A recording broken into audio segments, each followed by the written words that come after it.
what a thriller it was in Charlotte last night. A double overtime dandy at the Hive that had the NBA playoff world buzzing. Down 2 games to none, the Hornets just wouldn't leave the Knicks alone in a game that featured the kind of big-time plays the postseason demands, even from the tiniest guy on the floor. Look at Mosey go! What a play by Mosey! He's got the ball!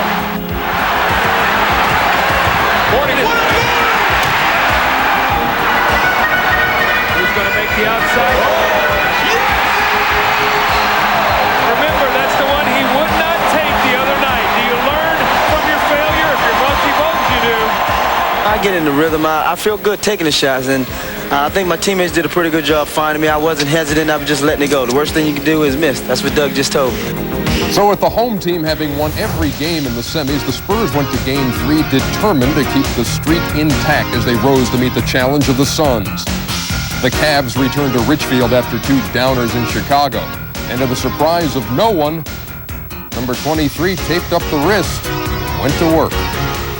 Tonight on TNT, the Sonics, who have taken a 2-0 lead behind the veteran leadership and marksmanship of Pierce and Perkins, head to Houston. The Rockets have gotten consistency from Hakeem, but need others to take it to the max.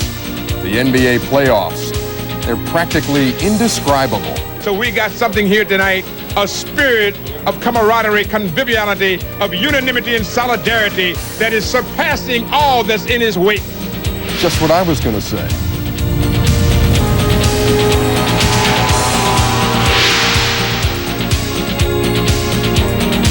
That's a tough act to follow. Welcome to another night of NBA playoff action on TNT. Ernie Johnson in Atlanta. Game 3 of the Sonics-Rockets series coming right up from Houston. And I'll tell you what, the home court has been a jewel in the conference semis. Much more a factor in this round than in the first. There were 35 games played in the opening round, the home team winning 21. That's 60%. In the semis, close to 100%. Through 11 games, the home team is 10-1. The only home team to lose, the Cleveland Cavaliers, though they had a 10-2 run in the second period against Chicago and led 41-29. Michael Jordan, 10 points in the first half with that sore right wrist, really heating up in the second half. 22 of his 32 points came in the final 24 minutes. Watch Chicago run the set offense. Jordan, Grant, Pippen, easy as 1, 2, 3. Jams it down. Chicago 96-90 over Cleveland. The Bulls lead it 3 games to none. The San Antonio Spurs had a 10-point halftime lead against Phoenix in Game 3. Charles Barkley, with a bump off the Admiral, bump off the glass, tries to cut the gap. But watch KJ. Stripped by AJ. Will he shoot the J? No, he's going layup. 77-70 San Antonio. Antoine Carr, big day. Career playoff high of 21. San Antonio cuts into that Phoenix series lead. It is 2-1 now, 111-96. Straight ahead, the Rockets will try to cut into Seattle's 2-0 lead. We'll turn it over to Bob Neal and Hubie Brown at the Summit in Houston next. This is Bob Neal from Houston, Texas. You're looking at the Summit, where tonight the Houston Rockets hope to hold home court advantage. The Seattle Supersonics are out in front 2-0 in this Western Conference Semifinal. So the home court has certainly been valuable in the Western Conference Semifinals, as Ernie Johnson Jr. told you a moment ago, and the San Antonio Spurs were able to get a win today, and they are now trailing 2-1 to the Phoenix Suns. We know one thing about the Houston Rockets, and that is, as goes Hakeem Olajuwon, so go the Houston Rockets. Hubie Brown, he has carried this team. Well, he's just had a banner season, Bob. When you think about it, he's a prime candidate for MVP. He's the only player in the league to be in the top 3 categories.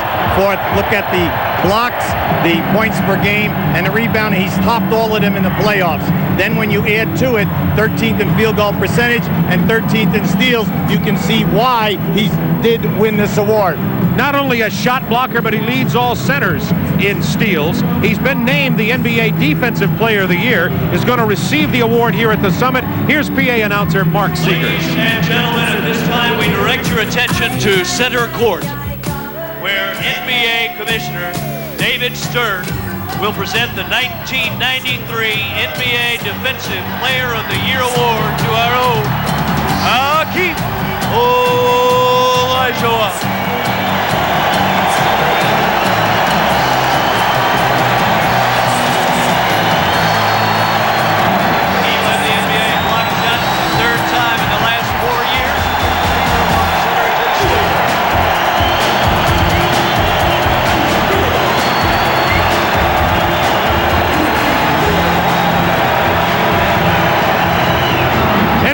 Commissioner David Stern presenting the trophy to Hakeem Olajuwon for the Defensive Player of the Year. A lot of people think Hakeem Olajuwon has been the most valuable player. Since a lot of people, Hubie, haven't seen the first two games of these series, at least all of it, let's talk about why Seattle is up 2 games to none. Well, anytime you think of Seattle, first in the league in turnovers, first in the league in steals. They're always out in the open floor. Now, they wear you down with their 8-man rotation. You can see the second half point difference. At the end of 3 quarters, the game is always close. The bench has been the prime difference. Now, in the long run, down the stretch in the regular season, the Houston bench very productive. Not here at playoff time. 7 for 26. Now, the three-point shooting. Houston lives with the 3 because they launch about 13 a game. They're shooting a very poor 9 for 28. And then the field goal percentage, you got to give it to Seattle doing a terrific defensive job with the intimidation and the trapping. Now, everybody knows the key to particularly the second round of the playoff is game-by-game adjustments. What adjustments will we see tonight? Well, I think from Seattle's standpoint, they're very concerned with Hakeem, so they're going to change their trapping. When you think of Seattle, they always trap more on the road. The second thing is a bigger defender on Maxwell. We will probably see McKee get time on him. Now, at the Houston side of the floor, they're making a major change. They're putting Hakeem on Sean Kemp, and then they're going to put Thorpe outside on Perkins. Now, what this happens is anytime Hakeem double teams, Kemp is going to be on the offensive boards. Something to look for early in the ball game. We'll be back here with the lineups and the opening tip in just a moment. We're going to have Houston and Seattle. Seattle's had it their way there. Houston hoping this is home sweet home. Second round playoff game between the Seattle Supersonics and your Houston Rockets.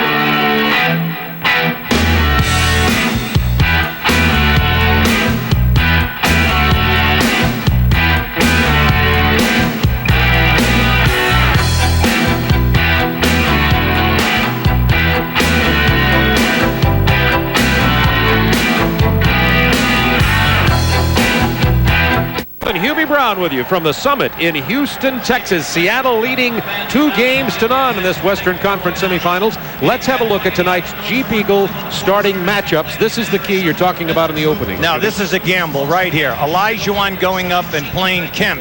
And then we said that they will take Thorpe, more agility, and play him outside with Perkins because he has been hurting them shooting the 3-point shots.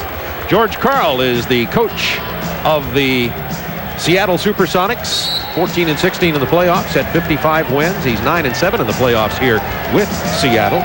Rudy Tomjanovich, who has taken over Houston and really helped them become a team, is probably the best way to describe the job that he's done with the Houston Rockets. They've had stars. Now they play much more like a team. They have 55 wins, and the Houston Rockets find themselves down 2 games to none as Seattle held home court, and Rudy Tomjanovich said it's this simple. We have to hold serve on home court. Our officials tonight, Jake O'Donnell, Jack Madden, and Eddie F. Rush. There is Hakeem Olajuwon, the NBA Defensive Player of the Year, in the minds of a lot of people, the most valuable player in the year. It's really a 3-way race between Olajuwon, Ewing, and Charles Barkley.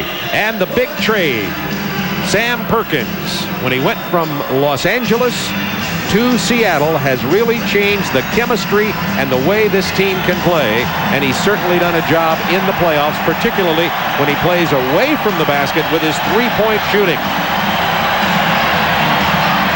Perkins controls the tip. Now, Seattle loves to isolate Gary Payton as well as McKee so that they take you off the dribble, but what they want to do is to kick out to their perimeter shooting. A very big 3-point shooting ball club.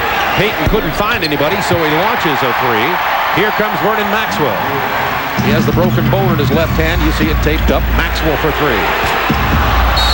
Houston only 9 of 28 from 3-point land coming into tonight's game. Oh, they need Maxwell to have an excellent outside shooting game. He's terrific in shooting threes.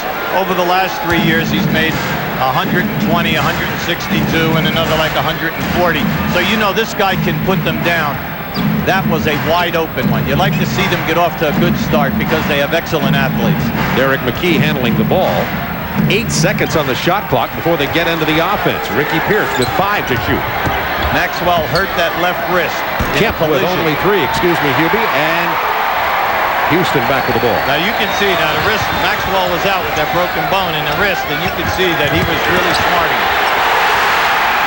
Olajuwon with a jam. We'll keep our eye on Maxwell and his wrist. He has a broken bone in that wrist. He is holding it even now over to the left side of your picture. That was a beautiful spin move by Hakeem. He just does not give you one look. He's very difficult to play low. Turnaround jumper by Sam Perkins over Otis Thorpe. Somebody that the Houston Rockets have got to get more involved if they are going to get a game here in Houston. You're right on the money, Bob. But Thorpe, his rebounding is down. He's only averaging 7 shots in this playoff series. But most of all, he's non-existent. He has only shot 3 foul shots in 2 games. Into Olajuwon. There's the double team. Down to the rookie Ori to Thorpe. Had an opportunity for a jam, and he couldn't handle the ball. I'll tell you, this young player, this rookie Ori out of Alabama, he's putting big stats up in this series. He's shooting well. He's averaging double figures. But the big key, almost 5 assists a game. 2 minutes gone in the first quarter. Tied at 2. McKee on the drive. Tried to hit Kemp with a pass. Here comes Kenny Smith. That was a beautiful pass. Kemp playing with his hands below his waist. Anytime you're below the line, you got to have your hands up. Ori with the drive in the dish. Olajuwon misses. Perkins rebounds. All 5 of these Seattle players can handle the ball. Pierce on the baseline.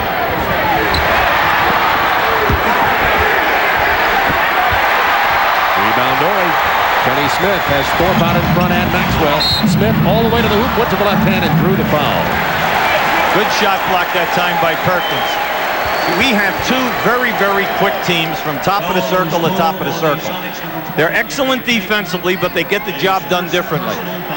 Houston relies on holding you to 1 shot, shot blocking of Hakeem to get them out in the break. At the other end, Seattle relies on the traps, forcing turnovers and getting out in the open floor, and they have a great 8-man rotation, and they all can finish on the break. That foul on Gary Payton, his first.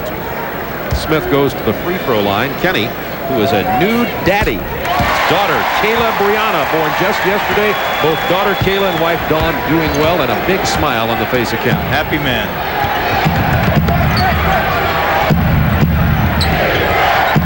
4-2 Rockets. With a big drive past Olajuwon. It's tied at 4. What just happened there has been a big key in this series for Seattle. Not known as a great offensive team out of their half-court sets. Kemp is seeing the double team and get rid of the ball, and then they're beating them off the dribble. Olajuwon to Kenny Smith. Doesn't get it to fall from the perimeter, and Houston continues with their outside shooting problems. Here's beautiful spin move into the lane. That's why he's one of the best. Won the 6-man award in this league twice when he was at Milwaukee. Very difficult thing to win. But they're murder off the dribble, Bob. McKee playing Vernon Maxwell. There's the double team on Olajuwon. Smith open for the drive. Kicks it to Robert Ori for the 18-footer. Now in this series, he's shooting well. He's a threat from the 3-point range, and he also gives them an additional shot blocker. Well, you've got to get up, son. You can't lie down here. Now, I know he got popped pretty good. So he's smarting in that left arm, Ori. Sam Perkins with a fadeaway after he was fouled trying to get the 3-point play. Otis Thorpe called for the personal. See, when you get hit like he did on a screen and roll, you worry about a guy getting a slight shoulder separation. Now keep an eye on this. Now watch that. Boom. See, you catch it from the blind side right at shoulder level. He's already been playing with patella tendonitis in the right knee. He was bothered by that in the Clippers series. Let's hope the shoulder will be okay for the youngster from Alabama. They keep switching. Both teams switch on ball crosses. Leading steals for a center in the NBA, Hakeem Olajuwon gets his first of the night. Maxwell, that reverse almost went among the land of the Giants. Major weakness of Houston, lack of offensive rebounding. They're shooting poor percentage in the series. They're only averaging 12 offensive boards. Now, you look at their front line, 7 foot, 6'10", 6'10". They've got to step up here now. There's plenty of second shot opportunities for them. 5 seconds to shoot. Payton tries to post Kenny Smith. Doesn't get it to go. Smith with the rebound. Tied at 6, 7:33 to go in the first quarter from the Summit in Houston. Olajuwon from 17. This is a series of transition defense, Bob. A lot of pressure on you to get back or you can be embarrassed here. 3-second call. That'll be a violation on Seattle, and the turnover goes to Houston. That's the third Seattle turnover. Yeah, George Karl was stunned on that one. He was wondering if Jake went 1-3. You know, when you're on the road, that's what you swear happens, okay? Robert Horry, defended by Sean Kemp. Olajuwon. That's that double team. Turnaround jump shot doesn't go. Ricky Pierce, this is his 73rd playoff game in his career. Sam Perkins gets inside of Olajuwon for the jam. You're coaching Houston now. You're not very happy because they're breaking you down with the dribble. They're making the extra pass when you're coaching. Yeah, you're very happy. Your team's unselfish. Kemp with a reach around personal. That's his first. Timeout, Houston. Foul ball on number 40, Sean Kemp, his first, team's second. Now just keep an eye on Perkins. No, the downs pit by Kemp and then Perkins, because Olajuwon thought that he was going to have to step up and help out with a double team. Down inside at any time is a nightmare for a defensive player. He needs help defensively, the defensive man, and if Hakeem moves quickly, either baseline or into the lane, he'll split you, and because of his power, he scores. But you've got to give Seattle trouble. I mean, an awful lot of compliments because they have been getting there early, forcing Hakeem to get rid of the basketball, and then they are, even when he does shoot against them, he's only shooting 45% for the series. We have 6:39 to go in the first quarter. Sellout crowd here at the Summit. There were 1,500 tickets left this afternoon, but they sold out at the door, so they continue their streak of sellouts for the playoffs. These two teams will meet again tomorrow night, and we'll have it for you at 9 o'clock Eastern Time. Robert Horry, defended by Derek McKee. Well, they're getting nice movement tonight. Good shot opportunity for Otis Thorpe. Now he had the ball on the pass before Kenny Smith. Dropped it off, went down in and posted in the lane. And that's good basketball. Post in the lane whenever you're having trouble getting off your shots. Gary Payton into Perkins. The double team. We've got a travel called on Sam Perkins. That'll be the fourth Seattle turnover. The Rockets up by 2 and in possession of the ball. You're a young player. You're watching that last play. Sam Perkins, very intelligent. He took the trap, dribbled the trap away. I know he traveled, but that's the smartest thing because then when he makes the next pass, you have 4 against 3. Horry out on the perimeter looking for Olajuwon on the baseline. Gonna have to get better spacing. They do. And here comes Olajuwon with the double team. Bounce pass inside to Horry. He's fouled from behind. Sean Kemp got it. He went strong though. 2 hands, went for the dunk, really attacked that basket that time. That's 2 on Sean Kemp. Oh, that's big. Major play. Now just watch this pass. This is where Hakeem has definitely grown, and that is in being able to make the pass. Now if he would have caught that with a clean catch, he definitely had the dunk. Got a kick out of George Karl when he said Hakeem Olajuwon. He said, I think he's the hardest working player in the NBA. He does everything except windows and set picks. Yeah, right. That was good. Now he said he's really matured in regards to wanting to win every single night out, and he's really a nightmare for any ball club. You know, he said we spend all of our time trying to limit his shot attempts. He still scored 26 and then 28 in the first 2 games, and they were all over him, and he, by his standards, had bad games. It's a 3-point Rockets lead. 5:37 to go. First quarter from the Summit in Houston, Texas.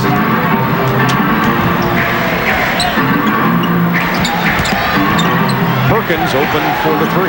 Not this time. Loose ball ends up in the hands of Kemp. Remember about Seattle now. They're right at the top of the league in offensive rebounding. Pierce on the baseline. Good pass from Payton on a diagonal all the way across the floor. It's a 1-point Rockets lead. George Karl wanted his ball club to have great intensity tonight defensively. You can see it early. Weather the energy effort early of Houston. They're doing a nice job in that. Cage is coming in right now for Kemp. Good move. You just brought in now premier rebounder. Cage in the 80s led this league in rebounding, averaging over 13 a game when it was the old San Diego Clippers. At 14 in game 2. Oh, he can get him. He really works hard down inside. Vernon Maxwell Pass inside to Thorpe. It's blocked by Sam Perkins. Terrific rotation by Perkins. Gage, open. A left-hander. No, that's not his game there. No, you know, I'm kind of surprised that he came into the game, and that's going to be his first shot.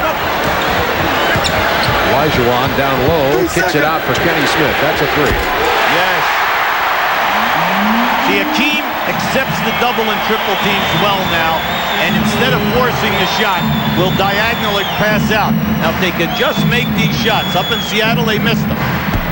Ricky Pierce misses the jumper. Olajuwon out to Maxwell. Used his body to shield the defender, but Derek McKee still did a nice job, and a good follow-up by Perkins, who came away with that loose ball. Excellent point, Bob.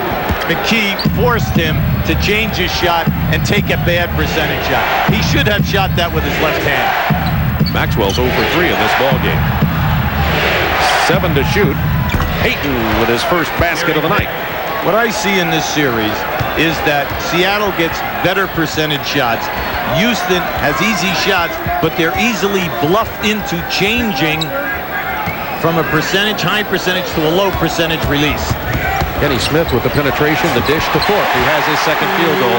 Otis Thorpe is getting the inside opportunities in this game. Well, Rudy Tomjanovich has made a lot of the sets here for this game to get him involved. We're talking about a guy who was in the All-Star game just a year ago.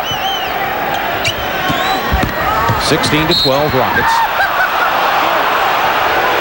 That was a strong move that time, right into the chest of the defender. Ori isn't accustomed to. Remember, he's a small forward. Now, this is a nice drop-off pass right here.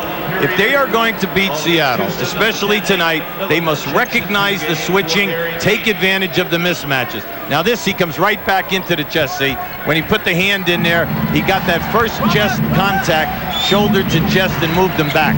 That's Ori's first personal foul. Ricky Pierce from the outside again. You know what that was? That was a veteran taking a young guy to school. He started to curl. Maxwell thought, I'll take the easy route. I'll go under, and he faded to the corner. He's 3 for 4. Here's Pierce, 6 points early. Houston turnover. Pierce again. Make him 4 for 5. Ricky Pierce has 8 early points. Now what we started at 16. Yeah, and you know, it's what we said the series is about. That's their 6th layup, and we've only played the first quarter. Ori in some trouble in the corner. Stripped away by Nate McMillan, who just checked into the game for Seattle. Out to Sam Perkins, 2-on-2. Pierce is going to take it inside. You can bet on that. It's blocked. Nice play by Maxwell. You get it out now. You've got the advantage. Thorpe to Maxwell for the layup. And the foul on Sam Perkins. That'll be his first. Now that was an excellent challenge by Seattle not to give up the layup. Maxwell got caught receiving a pass on the baseline with his back to the baseline. You always try to face the rim. When you defend Seattle, you must always be prepared for the baseline screen. Ricky Pierce is going to come around the first of what we call a stagger. Now, Maxwell plays it, does a nice job. He follows the man. Now, here comes the screen on the baseline. And now watch. Now here, once Pierce comes around, Pierce is going to look, and Maxwell's going to cheat. He's going to try to double space, and Ricky Pierce is going to step to the corner. And that's smart. Always read the defense. Look at this. Is this beautiful or what? They catch Maxwell double spacing. Hey, all good offensive players read the screens, and they make you pay the price when you cheat. Is that beautiful or what? It is. It's an excellent example. He takes the shortcut. Pierce sees it, fades to the corner. He has 8 points. See, that's why you always tell young players, it's not how fast you come off the screens, it's how you read the defense. 3-point Rockets lead, 2:15 to go in the first quarter. Houston has 7 field goals and 7 assists. They're working the ball definitely better in this game than they did the first 2 up in Seattle. He just did it again. He double spaced again. This time the Houston steal stops it. That is initiated by Olajuwon. Kenny Smith to Maxwell.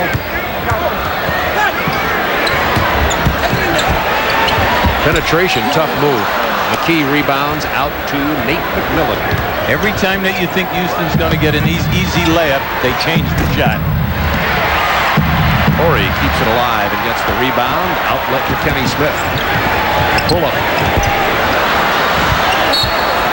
Out of bounds, off Seattle. It'll be Houston ball. Now you say, is this ragged basketball? Well, that's what you expect when you have two teams of this type of defense, because they intimidate you different ways. One in shot blocking, one in their aggressiveness. The guys in green just do not get tired trapping and rotating. Eddie Johnson in the game. He'll be defending Robert Horry, number 8 for Seattle. The left hand from Hakeem Olajuwon. Hakeem has so many moves. He's very, very smooth. McMillan hits the 3 for Nate McMillan. His first points of the night. Rockets by 2, 1 minute to go, first quarter of play. You know, Nate McMillan, during the course of the year, shot 39% in threes. Because he's not a high scorer, you have a tendency to think that he's going to pass first. 10 to shoot for the Rockets. Horry looking for Olajuwon. Everybody bunched together, however, on that side. Now 5. Olajuwon's turnaround baseline jumper. He has 10 points. First man in double figures. The big fella is showing us many, many moves. Many moves. I like that. Sounds almost American Indian like. Yeah. 23-19 Houston. 35 seconds to go in the quarter. Cage dishes out to McMillan. Now Eddie Johnson. Perkins with a long rebound. He has 5. Yeah, well, the guards cannot continue to release before they get the ball. These long shots are giving them long rebounds. The guards have already taken off. They should be back in helping out. Out of bounds, Houston ball. 13.9 to go in the quarter with the Rockets leading it by 4. Vincent Askew checking in the game for Sam Perkins and Ricky Pearson. Carl Herrera checks into the game for. All right, a couple of substitutions here in the final 13.9 seconds. Bullard is in for Houston, as is Carl Herrera, and Vincent Askew with an early appearance on the court for Seattle.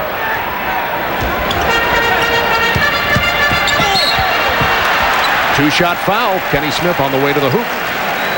Well, anytime that you get in isolation in this game, if you're playing for Houston, you've got to take advantage of it early so that you catch Seattle before they can rotate and get to you and put the pressure on. And I think that's what Kenny Smith has been doing a nice job of. Unfortunately, though, in many cases, they're beating the initial guy, but then the rotating guy is making them change the direction of the shot. Foul was on Eddie Johnson, his first. Kenny Smith has 6 points in this ballgame. Well, Kenny always one of the top free throw shooters in this league. In threes this year, he shot 44%, which in this league is very tough to do. And free throw shooting, he was 8th in the league at 88%. Dana Barros checked into the ballgame for the final 5 seconds of the quarter. Also for the Seattle Supersonics, George Karl told us today that we might see more playing time from both Askew and Barros in this game, since they're back-to-back tonight and tomorrow night. Good point. Good point, Bob. But he's a guy who can rotate 10 guys. He's got him. Yeah, that's right. And not have a drop-off. Houston pressure causing the turnover with 3.2 to go. Credit that to Carl Herrera, who can be a tremendous defensive force. 6 Seattle turnovers in this first quarter. Now, you must be prepared with this group out here. Bullard and Maxwell are three-point shooters. So any penetration and they outlet deep, you've got to cover now. Olajuwon from long range. At the end of the quarter, the Rockets lead it by 6. They've been doing it with defense. Seattle with 6 turnovers. Hakeem 8 points. He's 4 of 6 from the field.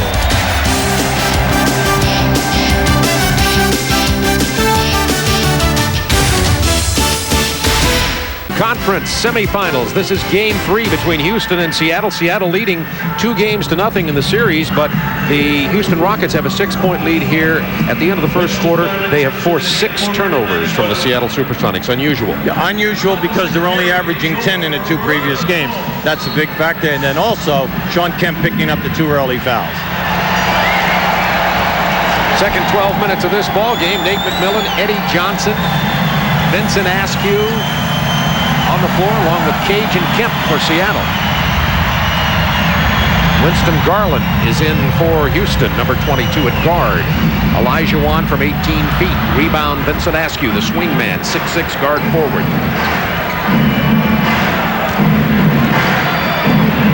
High screen and roll.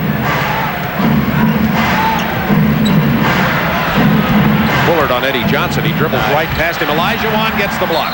That's his second of this game. He's everywhere in this series. He's just doing a terrific job. He's averaging right at 5 shot blocks in this series.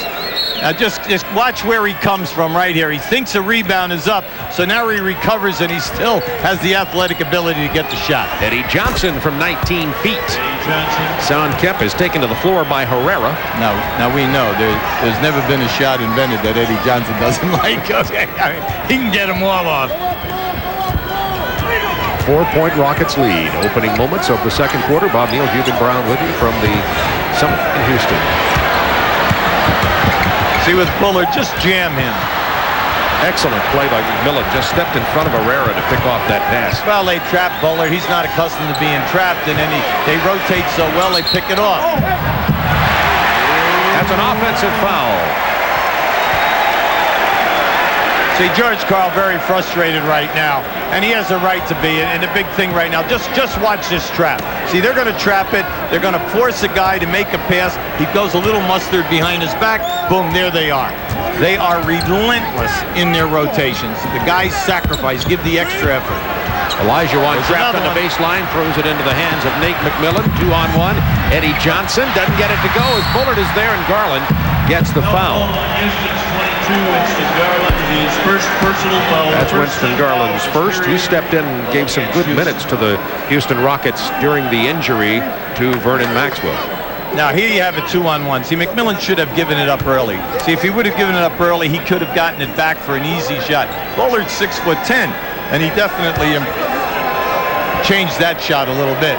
Now here you have a guy that George Karl loves, Nate McMillan. He signed a new 5-year contract a year ago. They love what he does. He's a defender. He's a 3-point shooter. He can play 3 positions for you, and he has. Start at small forward as well as second guard and point guard.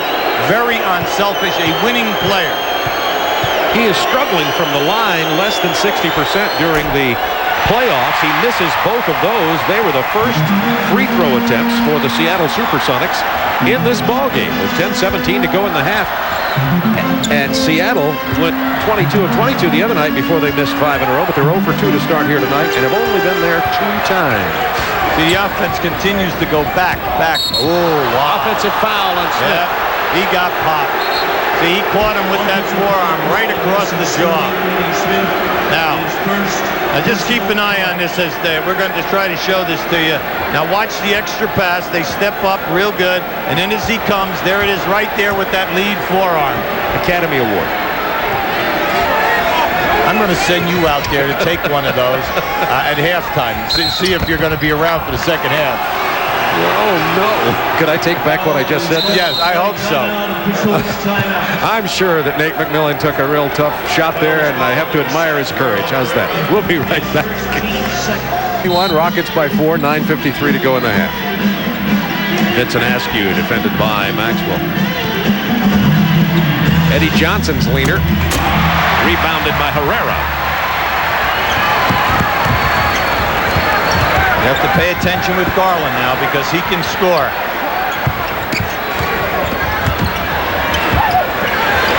Maxwell, 4-3.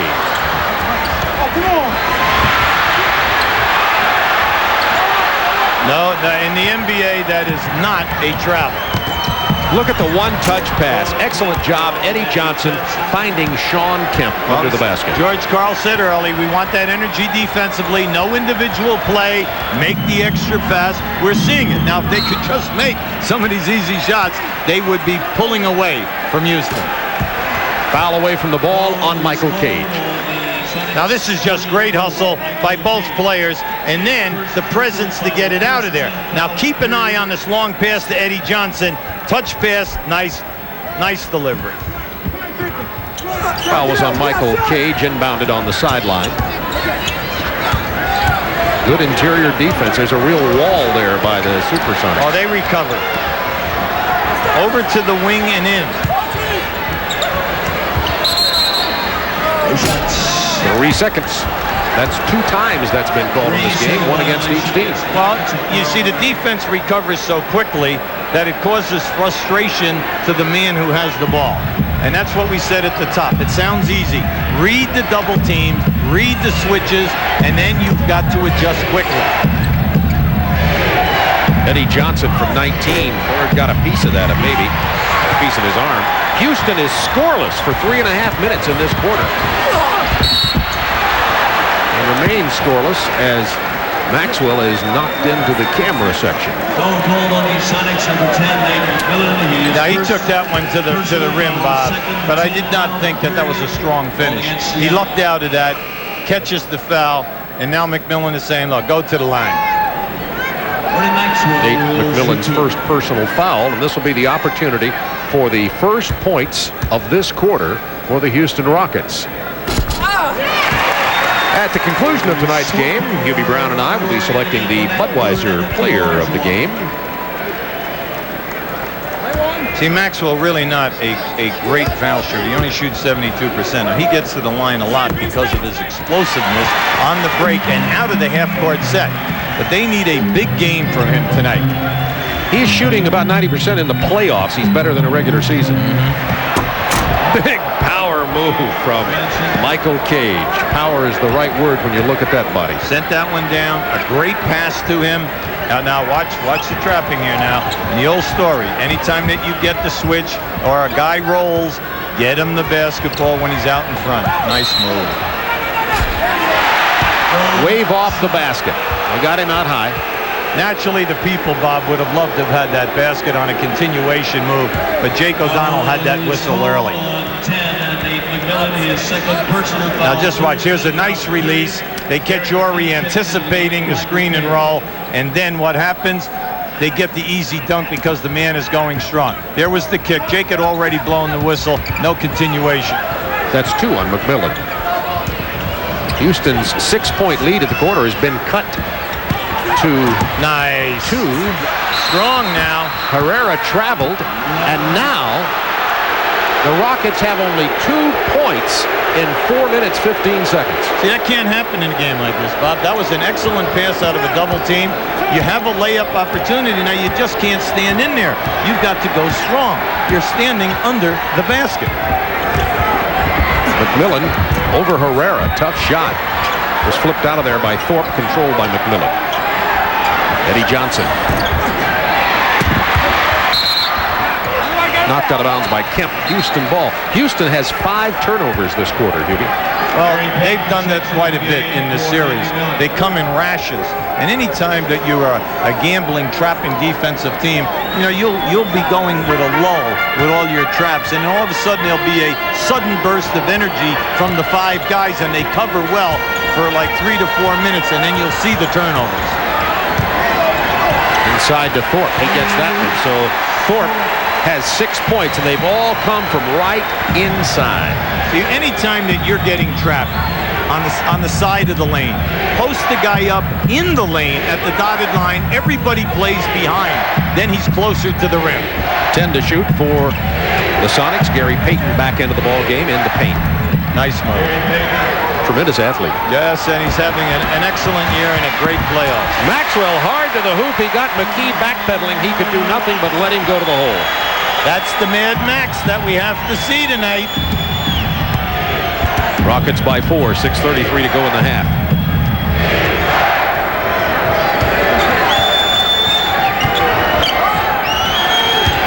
Askew driving on Maxwell. Dishing to Kemp. He travels.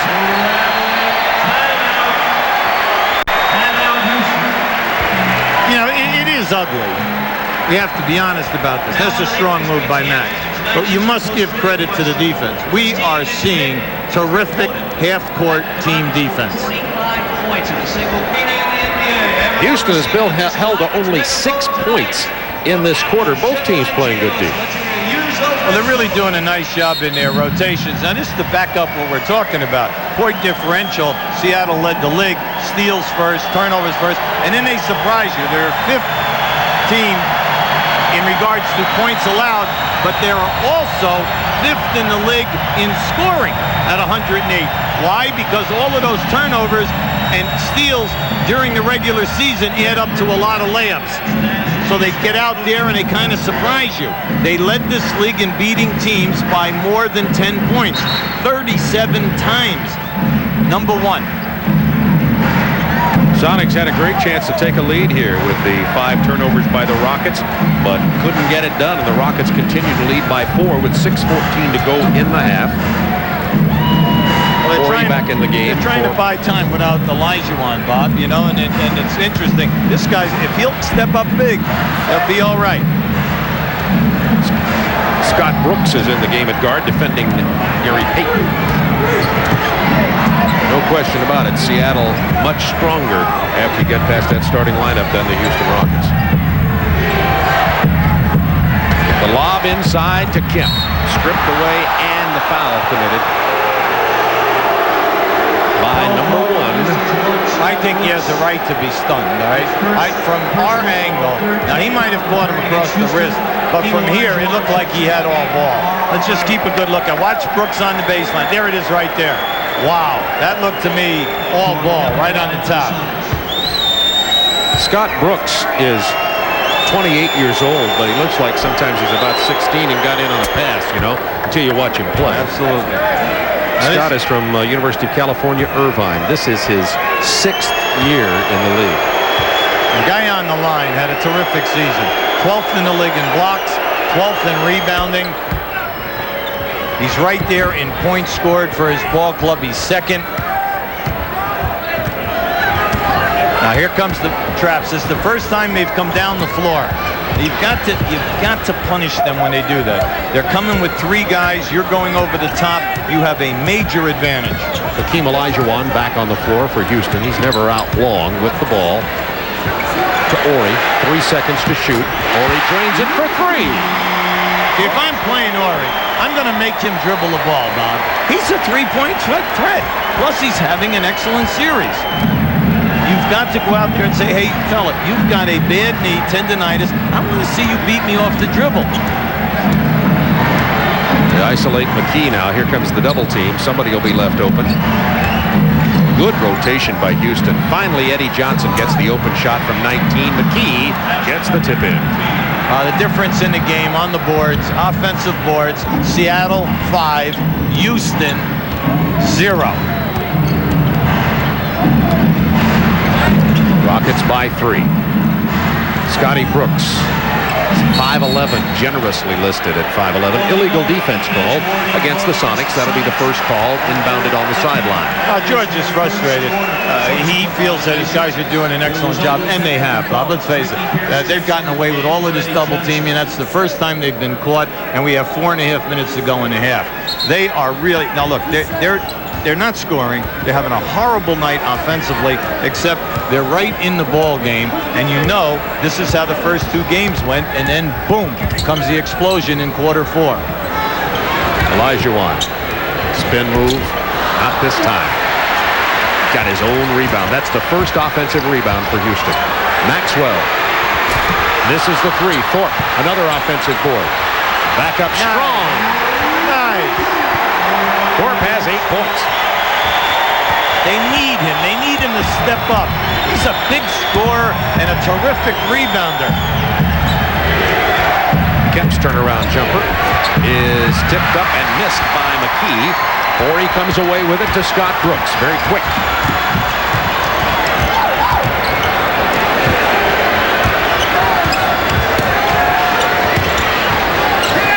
Brooks will go for 3. Olajuwon.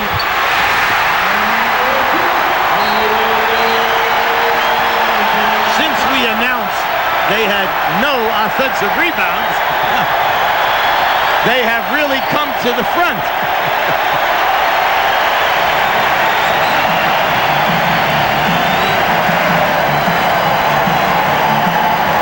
And then watch the offensive board work and a nice finger roll right here by Thorpe. Beautiful move. Now on the double team, a kickback. Brooks misses. Now you have the tip to keep it alive. Hakeem working hard, scoring. Now in the first 20 minutes of this half, Houston 0 offensive rebounds, but 4 in the last 35 seconds. We have 3:29 to go in the half. Rockets have built their biggest lead, 38-31. Low-scoring game. Not surprising, though. These teams in the playoffs only broke 100 in that second game. They hadn't even been scoring 100 points against each other. Coming up at halftime, the Reebok halftime report, Ernie Johnson in our Atlanta studios. He is on a marathon during the playoffs, but he loves every second of it. The Suns Spurs game 3, Bulls Cavs also. Spurs got a victory today. The Chicago Bulls beat Cleveland at Cleveland.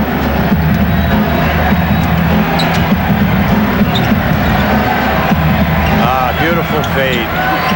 Cage has it, but he put it on the floor, and that is a mistake when Scotty Brooks is around. Nice pass to Thorpe. He has 10.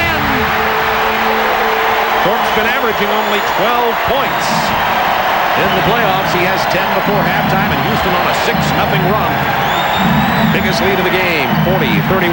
All happened because of Brooks making a terrific defensive rotation into a steal.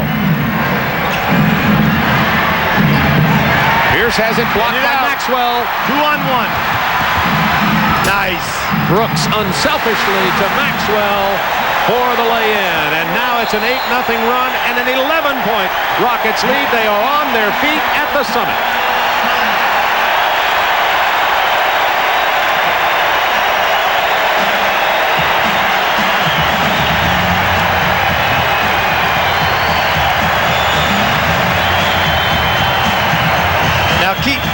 Keep an eye right here. There comes Brooks coming right down. Now he came all the way from over here because his man is out in the corner. Now that is some rotation, and the little guy is not afraid to get down in there and take the bumping. Now let's give Hakeem some credit. Hakeem is getting rebounds, turning quickly, and making the long outlet passes, and good things are happening. Nate McMillan inbounding. The Sonics down by 11 with 2:29 to go in the half. This has been keyed by Houston defense. Perkins has it knocked away. More defense. Then Pierce. Now Olajuwon. Brooks pull up, but first they called a foul out here at midcourt. It's called by Jake O'Donnell as Olajuwon and Pierce were down on the floor. That'll be the first on Hakeem.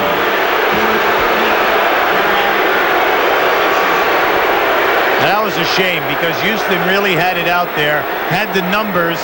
Now you're going to see it right here. There's the hand that forces it, the deflection. Now right here, by going behind his back, he gets double teamed from the rear. All he had to do was make the pass over the top. They had a 3-on-1. Seattle only shooting 40% in this game. They are down by 11. 2 minutes to go in the half. They've had somebody in their face for virtually every shot. Nothing uncontested. 4 seconds to shoot. Over 2 men. Pierce missing. Rebound Cage. Something that he does well. You have to block him out. He and Kemp are both averaging 4 offensive rebounds a game in this series. Inside to Perkins, but again the interior defense. Finally, they get it into the corner to Gary Payton, who hits the jump shot, and the Rockets' lead is 9. He's really elevated his shooting game. He's worked extremely hard with the assistant coach, Timmy Gergerich, during the summer and every day before practice, and even come out here before the ball game and work hard. Olajuwon finds Maxwell open. Now Scotty Brooks with the penetration. Only 4 seconds to shoot. Maxwell takes the 3. Draws nothing. Going to be Houston ball. They lucked out. Yeah, see, George Karl's got a good point here right now. He wanted the shot clock. Right, it didn't draw either. It did not go off. You did not hear the buzzer, but it definitely was inside the 24-second violation. Houston gets a new 24 with 1:08 to go in the half. 3 men on Hakeem Olajuwon. Maxwell hands to Thorpe. Now he's got 12 points. That's his average per game for the playoffs. Beautiful pass by Maxwell. Thorpe is 6 of 8. Rockets by 11. The foul on Houston on Robert Horry. It'll be his second. On all the drives, Bob, to the baseline, you've got to give Houston a lot of credit. You can see why teams are only scoring 93 a game against them in all of the playoffs. Now here's a beautiful handoff pass, and once again, the player did not get caught. He had his arms up looking for the pass. Cage has struggled from the free throw line all season long, but he's been 3 for 7, which is almost an improvement for this in the series. Hit 2 big free throws in that game up in Seattle. Seattle's only 2 for 5 from the line here tonight. Morey is out, Bullard is in. During the year, you're better off fouling Cage every time. Now, he's a muscular man. He works extremely hard. Good defender. Puts his body on you. You know he's going to hustle for you on both ends of the floor in regards to the boards. But anytime he gets the ball close to the basket, you should just foul him if he's going for a dunk. He's only a 48% foul shooter during the year. He gets that one, and it's a 10-point Rockets lead with 48.9 to go in the half. Now here comes it's like a 1-2-2 trap. Now, see, when you get it there it is. It's wide open. Bullard misses the 3, but who is there? Thorpe, he has 14. He is 7 for 9. Who questioned his contribution? We challenged him. We'll blame Marty Aronoff, our stat man, for that. Exactly. Bullard trying to defend Payton. He kicks it out to Cage. The left-hander misses. Offside rebound by Pierce is just stolen by Thorpe, who has renewed enthusiasm to go with his 14 points. Thorpe has 5 rebounds. This is why he was on the All-Star team in '92, because of the toughness. Oh, yes! Bullard drains the 3. As the first half ends and the Rockets have their biggest lead of the game, a lead of 14 points. They're on a 14-3 run led by Otis Thorpe inside. They believe in Houston.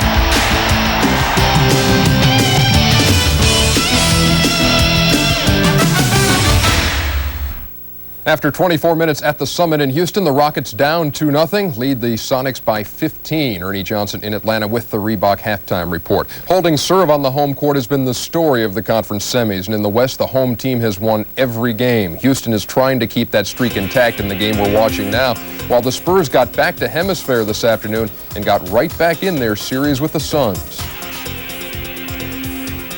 The Spurs' Avery Johnson had his best game, dishing out 15 assists. Sean Elliott with the strong finish, the Spurs with the early lead. And while Kevin Johnson tried to keep Phoenix close, the Suns found themselves down 10 at the half.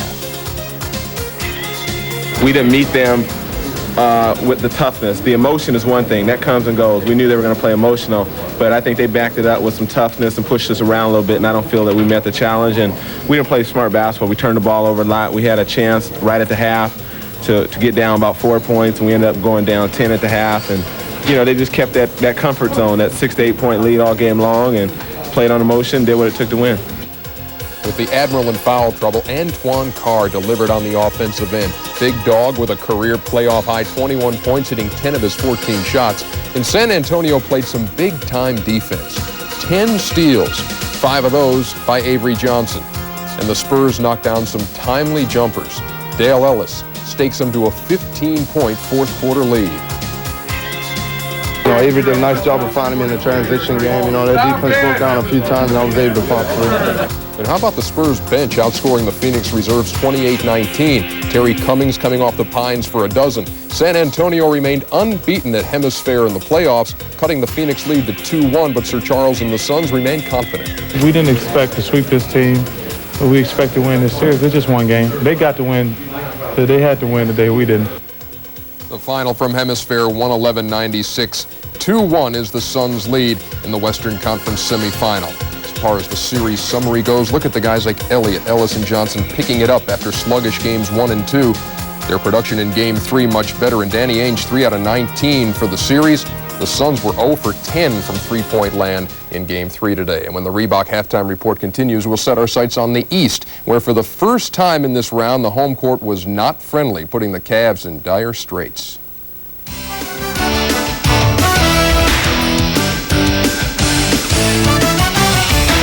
It's 34 points in the first half, down by 15 as the Reebok halftime report rolls on. All right, you can hold off on all those sympathy cards for Michael Jordan and his ailing right wrist. All he did in Cleveland today was tape it up, score 22 of his 32 in the second half, and put the Bulls on the brink of a sweep of the Cavs. Now, Michael said that there was some stiffness in the wrist in the first half. Obviously, there was. Said he didn't have the fling on the jumper. A couple of air balls, and even when he went to dunk, clangs it off. Things appear to be going Cleveland's way in Game 3. They're down 2-0. Elo with the nice look inside. Larry Nance, a team-high 24. They're up 41-29. And then Jordan is stripped. Elo to Price. And Mark with the acrobatic lay-in. 46-35 Cleveland. Third period, MJ starts to heat up. 22 of his 32 in the second half. It's 60-60. Check this out. Price with a foul on Pippen. Pippen with the shove on Price. And Mark wants a piece of him. Double technicals there. Third period. Brad Daugherty muscles inside and the foul, 75-74 Cavs. But Michael Jordan and the Bulls own the fourth period. MJ the steal to BJ, back to MJ. Easy does it, no dunk, just lays it in. 87-86 Chicago, and they put it away. Pippen had 28. 96-90 the final. Chicago with a 3-0 lead over the Cavs. I thought the Cavs played a very fine ball game through three quarters. They played a very nice half. In the fourth quarter, we just were able to sustain the effort and the energy that we needed. Sometimes when the die is cast, no matter what, nothing seems to work. And like I said, we missed some shots during that stretch. Well, right now it's like a desert in the Cavs locker room. You know, no one wants to be in there. No one. We just want to come out and try to just get back what we lost. You know, and that's some respect, some pride. You know, and we're just gonna have to play hard and tough. It's like a desert, but this is no mirage. Jordan and Pippen, the Dream Teamers, combining for 60 points in Game 3, and the Cavs, not a good rebounding team, out-rebounded by the Chicago Bulls. Now, Craig Sager spent the day on the trail of MJ. His report from Chicago next as the Reebok Halftime Report continues.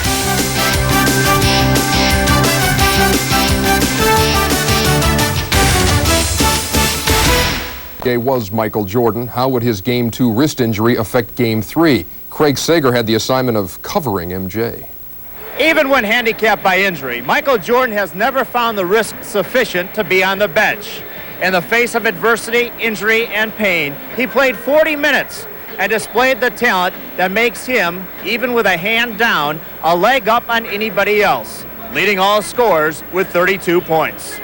I felt I just wanted to contribute. The first half, I really had a tough time adjusting to my pain and adjusting to thinking about it more than I wanted to. And second half, I didn't have a chance to think about it. I just had to come out and play. And you know, I found a good rhythm. But even though I was shooting the ball with my wrist, I felt a little pain each time that I finished it. But it feels a lot better when you got a win and you got one more win so you can have extra rest. I think that's the most important thing.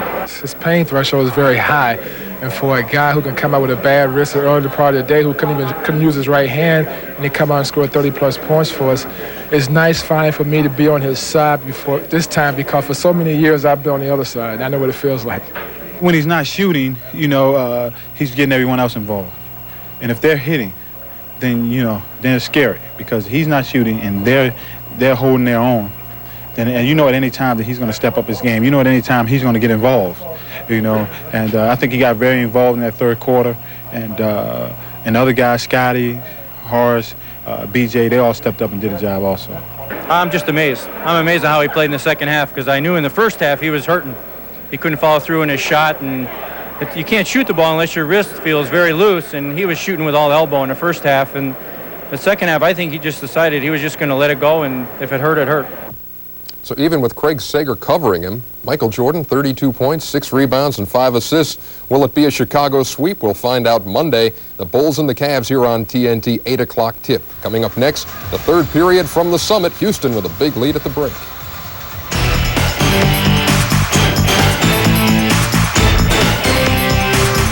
The Reebok Halftime Report has been brought to you by Reebok, who reminds you that on Planet Reebok, there are no limits. The Houston Rockets playing great defense. The playoff record for points allowed by Houston is 33. They allowed Seattle only 34 in this first half. The Houston bench came in and played well. However, they didn't score any points until the final shot of the half. when Matt Bullard stepped up and hit that three. But they've been moving the ball and getting the ball to the main guys who stayed on the floor with that group. At the other end of the floor, Sean Kemp, 1 for 5. Played 15 minutes now. All right, then also Eddie Johnson, one of the hot shooters coming off the bench, 1 for 8. 2 key guys, no production. But we still got another half. Speaking of Matt Bullard, here's the only points off the bench. It was the final shot of the half. It brought this crowd to life. Now this guy is a specialist. He's 10 for 18 in threes in the playoffs, shooting 55%. You know, you must hug that guy. Now we look at the field goal percentage shooting. We see that the Sonics fell off with the 33% shooting. And how about the front court points? The Rockets are dominating. Now add to it the Sonics with 11 turnovers. 11 turnovers, 33% shooting. You can't be ahead. They've been averaging 10 a game. There you go. Now the big fella has shown it all. Now just watch this. It's a masterful extension and delivery with the hook, with the sweep. He's just doing everything. I know what I like about it are the assists. Now the guy who everyone is questioning has stepped up tonight. Just look at the production, what he has been doing in the first 2 games, and then what he's doing tonight. So you say, well, he's got to prove it against Kemp because Kemp had to sit out some time there. He picked up 2 early fouls. It doesn't matter. Maybe whatever he's doing, he's home. He's playing with more confidence. But most of all, Bob, they're looking for him. They're getting him the ball. And we're ready to get underway with the second half from the Summit in Houston. Rockets 49, Sonics 34. Only 34 first half points for the Sonics. Remember, they were number 8 in the NBA in points scored in the regular season. Horry from 17. It's a 16-point Houston lead. That was so beautiful because when the cutter went through from the top of the circle, Bob, Seattle defense reacted. That opened up Horry. Sean Kemp only 1 for 5, and you see he's being played by Hakeem Olajuwon. That's a switch that they made at the beginning of this ball game. Thorpe is on Perkins. See, Maxwell once again gets caught releasing, allowing the small forward to come back in. He stepped in and broke that up, though. That initiated the fast break and the Kenny Smith layup. They're playing with such confidence in the passing lane. Remember, their defense is different than Seattle's because it's predicated on shooting the passing lanes and then also the shot blocking. Payton with the penetration. Again, nothing will fall for Seattle. Houston on a 19-3 run. Thorpe with the loose ball foul over the back of Perkins. A 19-3 run that dates back to the second quarter. Well, Kenny, you know, he had a nice chance there because Hakeem's outlet was about a 40-foot outlet pass right on the money. But he stumbled. He really got bumped a little bit there, and he stumbled before he released the shot. 19-point lead for the Houston Rockets with 10:33 to go in the quarter.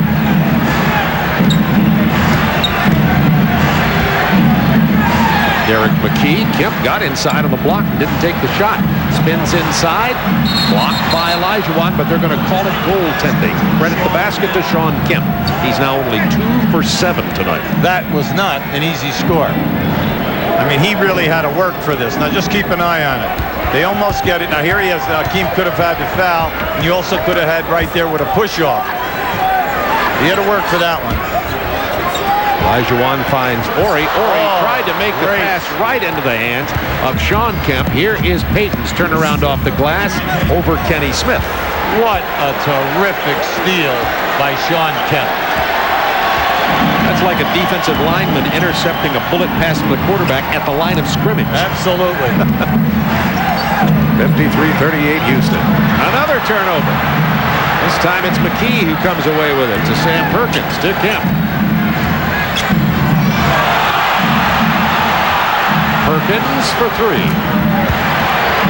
Well, now the Sonics getting back in here. They trail it only by 12. You can't go to sleep because their defense is relentless. They know that they're a defensive team first and that the offense will come out. Now they're coming down the floor here now and trapping out by half court. Olajuwon inside. You can just about count that when he gets it down on the block, and Hakeem has 12. And the big fella asked for a foul as Sam Perkins fell right across his legs.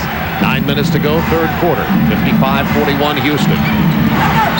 Pierce with the drive, the foul on Kenny Smith. Good call. Both refs had that. Jack Madden and Rush right down it. Just beautiful. They were right on top of it. This is a, whatever you want to call it, little steps without saying may I. All right, the crowd got a little nervous. There it is right there. You can see both guys popped them. Kenny Smith all upset, but could have attached the foul to two guys.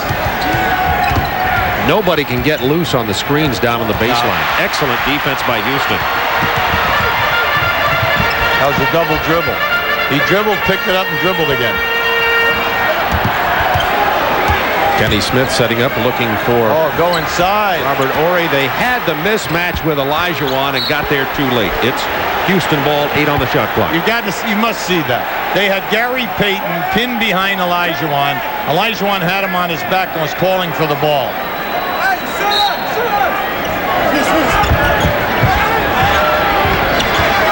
5 seconds to shoot. I'll tell you, I'm impressed the way Seattle has come out here. They're getting their hands on a lot of balls. Kenny Smith is bailed out by the foul. They'll call it on Ricky Pierce. Hey, you're George Karl here a second. You know, you're not upset with your team. I mean, you're frustrated because they can't score, but they're really working. I mean, they're giving you a maximum effort here. Well, they could have called it on Pierce or Payton. They give it to Payton in this case, and that'll be his second. Kenny Smith really found the home here. Came out of college, drafted high by Sacramento, first round, went from Sacramento. They didn't like his play, moved him to Atlanta. They were not happy with him, came here. These guys love his play. Houston 10 of 11 from the free throw line tonight, and they rebuild to a 16-point advantage over the Sonics.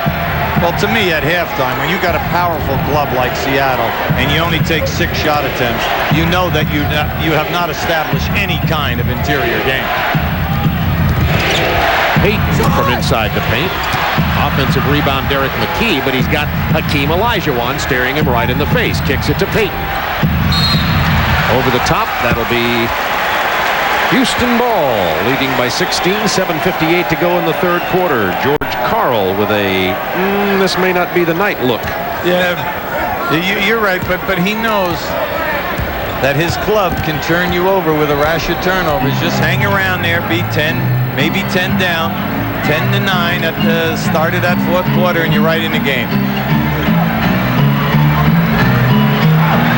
Thorpe's turnaround hook shot. Oh, he's feeling it tonight. Otis Thorpe now with 16 points. So often, Hubie, you've seen over your coaching career, when a guy's in a slump, if he gets a couple of shots inside, gets him to fall, it can bring him right out. Oh, right. He's playing with a lot of enthusiasm. And what it does is, it gives him the energy to get going on the boards, which he has not been doing in this series. Olajuwon with a tremendous play, knocking the ball off the body of Sean Kemp. The crowd appreciative of Olajuwon, who, by the way, was recognized as the NBA Defensive Player of the Year just prior to tonight's tip-off. Hakeem, not everyone likes to play defense. I accept this with gratitude, and I am very happy and proud to win this award. Kind of nice. 10 to shoot for the Rockets. Hakeem dishes to Maxwell. He has 5. Drives on Payton. Thorpe draws the foul. He'll go to the line. Maxwell wants a foul. He thought he was bumped on that shot. Otherwise, we would have to explain that shot as a throw. Okay? Kemp just picked up his third.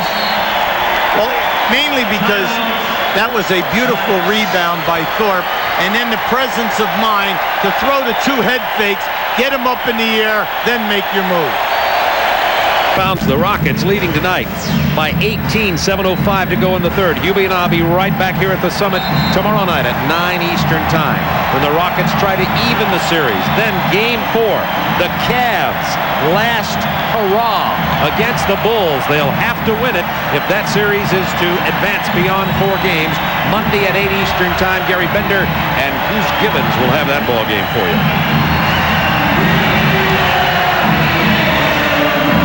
They're singing "We Will Rock You." That's exactly what's happened with the Houston defense tonight. They have been spectacular. Well, Rudy said, all I want our guys to do is to play with confidence of how we ended the season. We were 31-9 at the second half of the year. Now that's a staggering stat. And then we're doing a good job in cutting down their curls. And we're just trying to concentrate on that as they come off those down screens. And so far, Bob, they're playing a perfect game in that way. Who would have thought that this would be a 19-point Rockets lead and Hakeem Olajuwon would have scored only 12 points? Foul out on the floor from Kenny Smith. So I thought Kenny played him real well there, and he was matching him foot quickness for foot quickness, but then watch the hand. The hand goes right on him, see? Now he got him there, and now there it is right there. Automatic. That's 3 on Smith. Pierce with the penetration, and that won't fall. It's one of those nights. Ooh, 3 on 1. Nice. Thorpe has 19.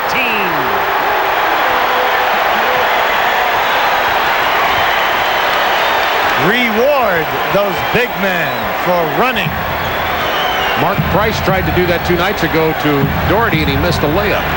I thought of that when that happened in the Chicago-Cleveland series. 8 seconds to shoot. McKee. His jump hook won't fall. Loose ball on Kemp over the back. And that will be number 4 on Shawn Kemp.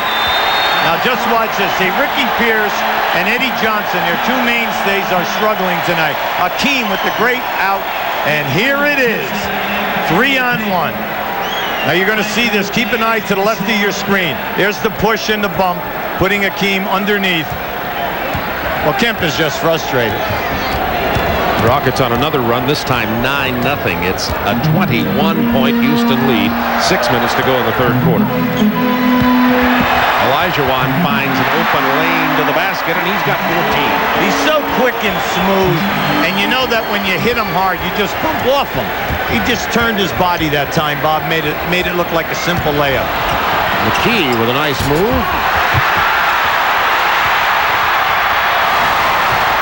Thorpe is fouled. You know, you're running the lane there, Maxwell. I'm glad he didn't throw him the ball, because I think the defender would have intercepted that. That was a smart move. He had a lot of confidence that he could take that all the way, Bob, and challenge the double team. Here's where this started. This is just terrific defense. Look at the big fella, coming from the foul line down. Boy, when you're playing defense with a guy like that, what a savior. Otis Thorpe shooting 89% at the free throw line in the playoffs. He has 20 points tonight. He only totaled 15 points in the first 2 games of this series. Horry with the rebound. Well, you know, a lot of people forget that he missed the first 10 games of his season with a kidney problem. And it took him a while to get his game together.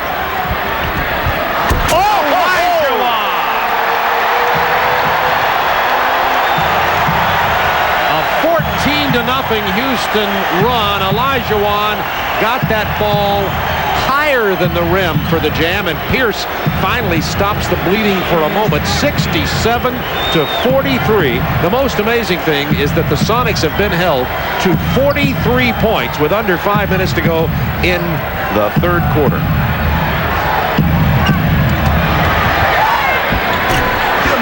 Gage with the rebound. See, in the majority of his drives to the basket, Bob, he's been bluffed off of the strong send it home. Inside to Cage, but he knows who's defending him down there, so he kicks it out to McKee. This defense has been nearly impenetrable. And when it happens, you get the block. 3 seconds on the clock. See, they have been really piercing, cutting, but nothing has happened. We just want to show you this incredible play by Hakeem Olajuwon. Well, maybe next time. We only want to show it to you. Thorpe with the rebound. Look long. All alone. Horry.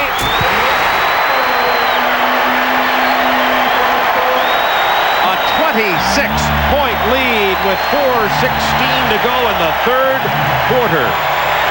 Here is Hakeem with the exclamation point jam. Just watch where he comes from now.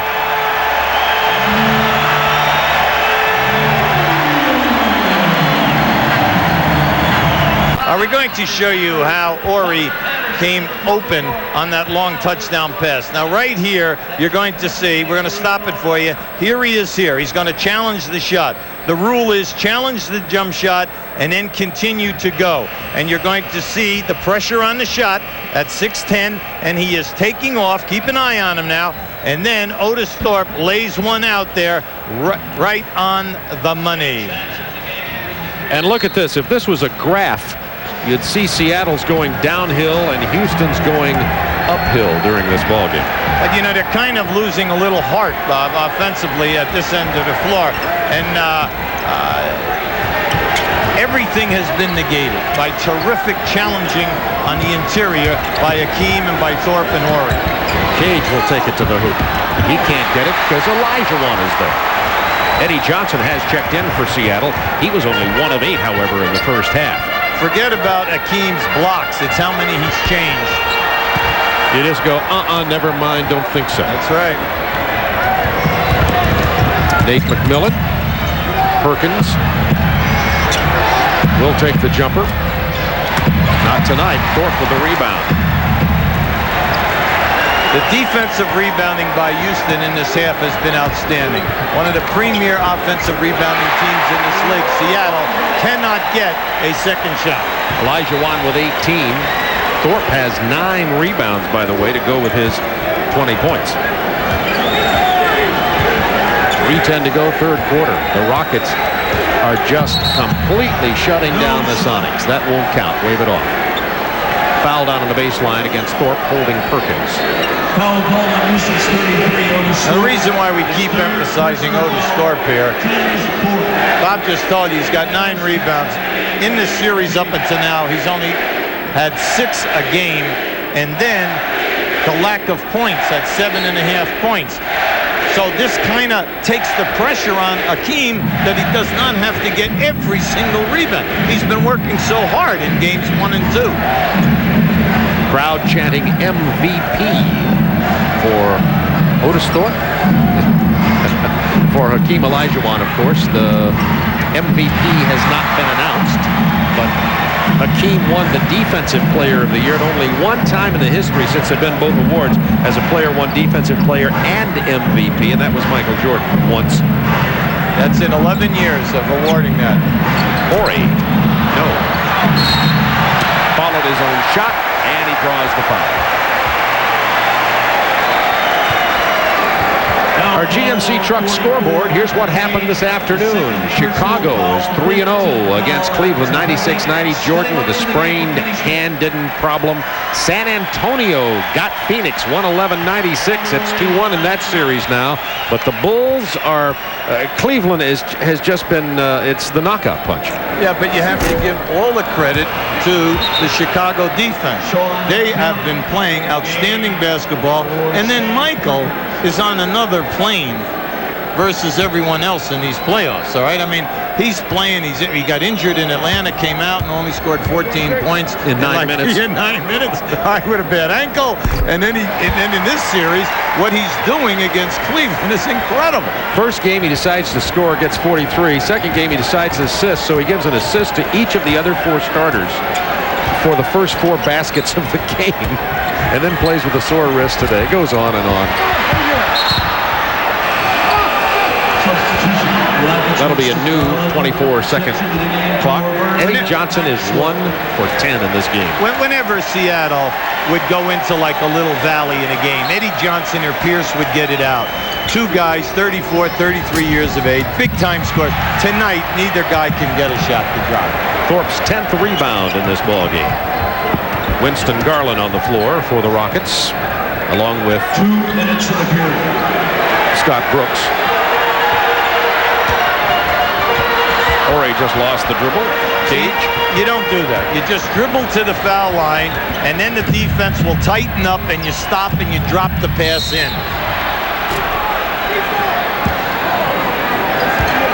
That foul is on Scotty Brooks. We already, even though there's a minute 45 to go in the third quarter, I think it's an appropriate time for this question, Hubie. Back-to-back games, they've got to play tomorrow night. Does George Karl already start thinking about resting players? I think that he will do that, but he wants to see if he has one big run, but it's going to have to be a big one. But I don't think it's there tonight. Houston is playing with such incredible confidence, and his ball club, you can see it in their eyes right now. But remember, the old story in the playoff, it's only one game. That's all. You just say, hey, it's only one game. You're still ahead if they do go down 2-1 in the series. 72-43. Missed them both. Bullard with the rebound. Now this is the group right now. The three guys who came in, Garland, Brooks, and Bullard, have got to play big. Olajuwon has 20. This is a 21-2 run by Houston in the last 6 minutes. 2 points have been scored by Seattle. See, whenever you're in a lull, you always ask coaches, did you get to the foul line during that period of time? And once again, they're not getting there enough, because that will always stop the long runs of the opposition. McMillan hits the three. Nate McMillan has 2 of those tonight for his 6 points.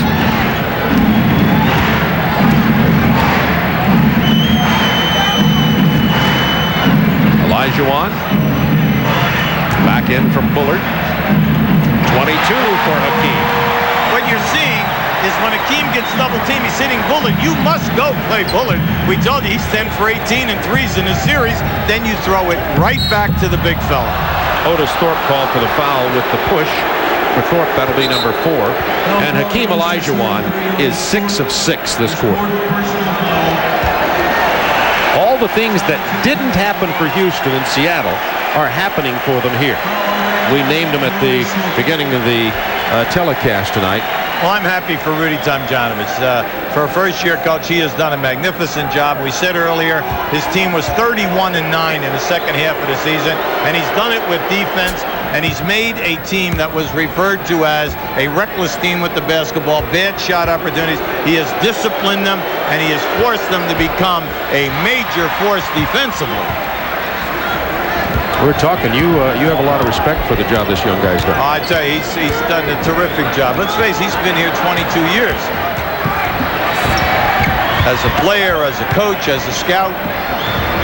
Olajuwon, not this time. Michael Cage with the rebound for Seattle. 76-47, Houston. Only 20 seconds to go in the third quarter. Houston having their way. It was 49-34 at the half. You can add that up. 13 points that Seattle has scored in this entire quarter. Great steal. Scotty Brooks with the steal from Cade. You have time here now. You have time to get a shot. Bad pass from Bullard. As it was broken up, that's the end of the quarter. Rockets 76, Sonics 47. Houston outscored Seattle 27-13 in this period. Just watch little Brooksy here take the ball right out of Cage's hand. This is what Rudy Tomjanovich loves about him. He says he's feisty, he's extremely knowledgeable, and he's a heady player.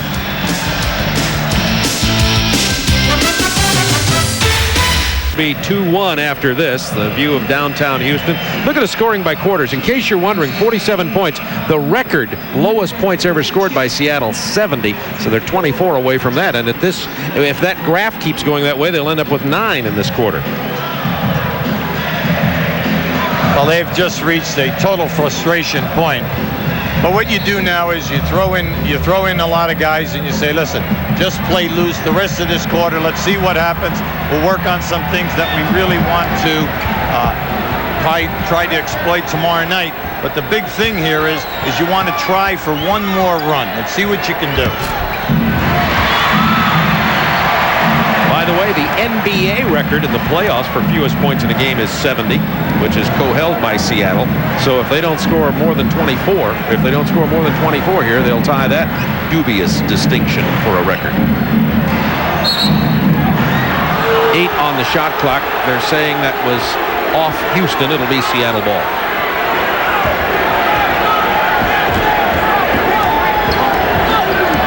They'd like to see Kemp it off here now, and Eddie Johnson. Now, Eddie Johnson's an all-pro. He'll just shake it off.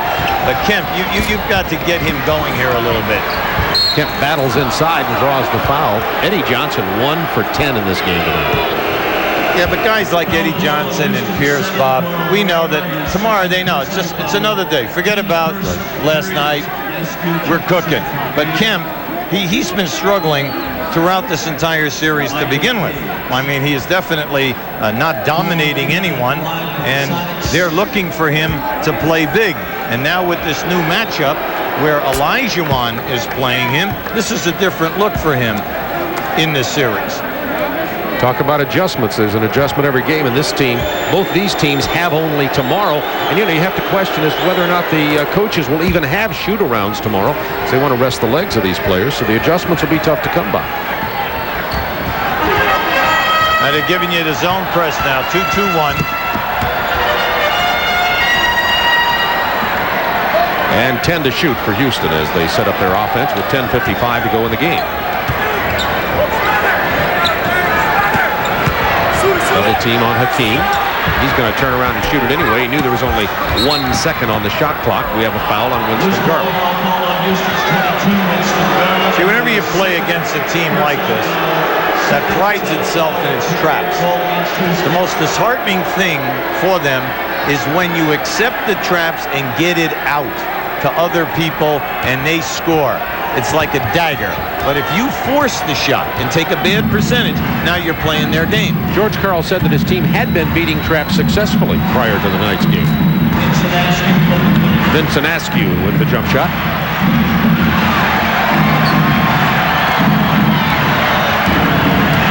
(76-51). See, in the earlier games, Seattle has only used an 8-man rotation. Tonight they're using Vinny Askew and in barrels quite a bit. Bullard finds Winston Garland for the jumper. What's been nice tonight is that the bench guys, Brooks, Herrera, and Bullard, and then Garland, have been able to make a contribution. They had not been contributing very much in Seattle in those first 2 games.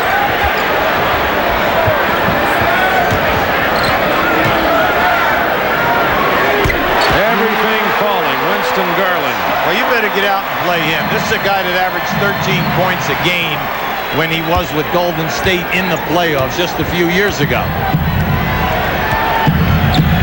29-point Rocket lead. 9:32 to go in the ball game.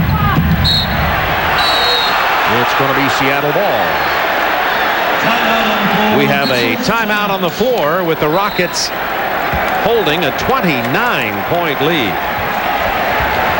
Dutch Boy in the paint with your guest Dutch Boy analyst, Hubie Brown. Well, you can see the Rockets have just been dominant this evening. And in the starting front court, Olajuwon and Thorpe have 43 of the 53 points. But their ball movement have been excellent. Now, keep an eye on this right now.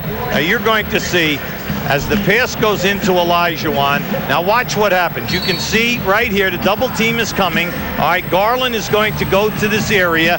Now watch as he throws the ball to Matt Bullard right here. Watch what happens. They rotate and come. There's Garland over on the opposite side all by himself. The old story, mathematics, out of the double team. Do not be satisfied with one pass. Make 2 passes. 29-point Rocket lead, 9:25 to go in the ball game.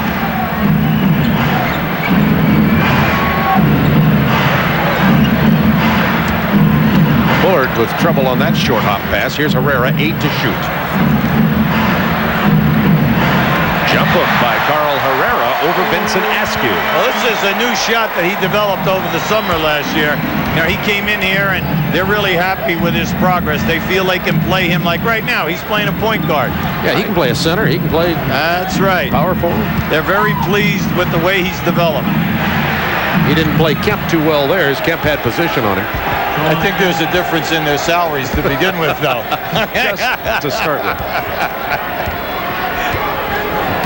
That wallet got in his way.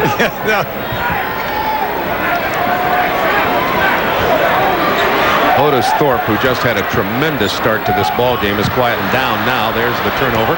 It's 3 on 2. Askew with the layup. The big thing for Houston right now is to try to read the switching. Now they're switching on all the down screens. Nothing's happening. Just don't force the ball. Understand your options. 22 points from Olajuwon, 20 from Otis Thorpe, 11 from Ori up front. Thorpe now with 22 himself. And he has broken out of his slump. Herrera and Askew. Yeah, they went up into one another's faces. Technical foul. Jake's calling a technical on both players. That's good. Double technical. In case you wonder if that's a wasted call, it's not. Because what that means to the players is, should they get another technical, they'll be ejected from the game. It's different than the nullifying penalties in football. A lot of people wonder about that. Well, you know, they're still paying a fine for the first technical. And then the second one, it's automatic. You're gone, and the total is $250. Right. So it's certainly not something that's simply a formality. Sound like a judge.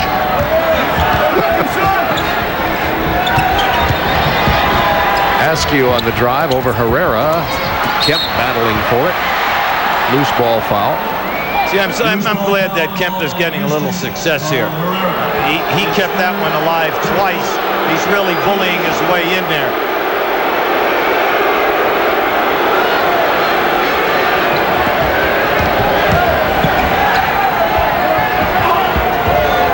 You have to stay up on this guy. This guy is a prime-time three-point shooter. Askew. He's only 6'6". He takes it down in there. It's a tough play for him. There's Kemp taking that rebound away from Thorpe, laying it back up in there, and Kemp now has 12 points.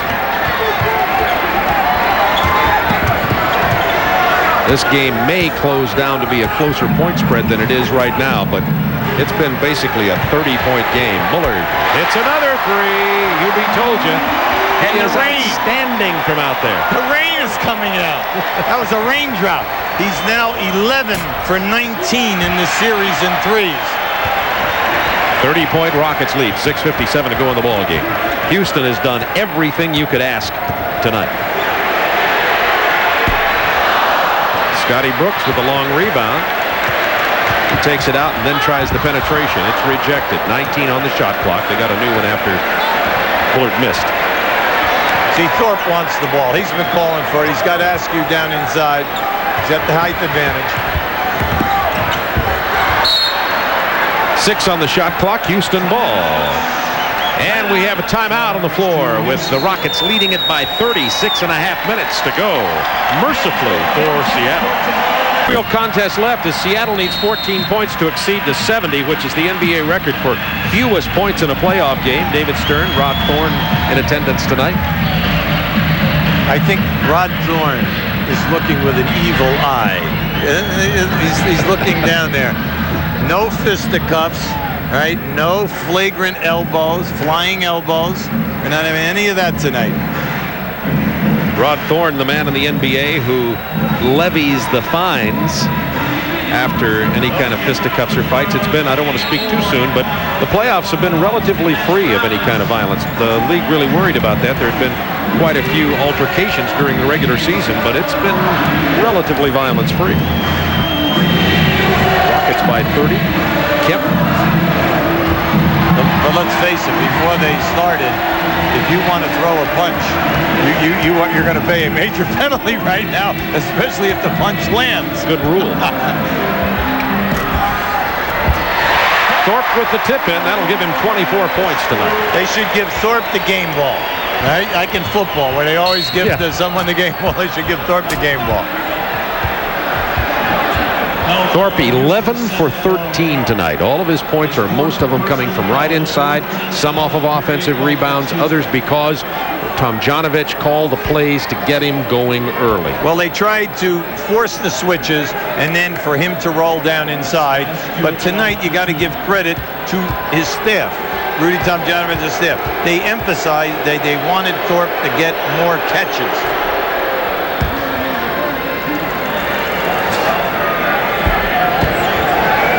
The Carroll Dawson on the left. Vincent Askew at the free throw line. Thorpe gets another rebound. He has 13 rebounds to go with his 24 points, which, by the way, exceeds his playoff high for 1993. Did have 22 in one game earlier in that Clippers series.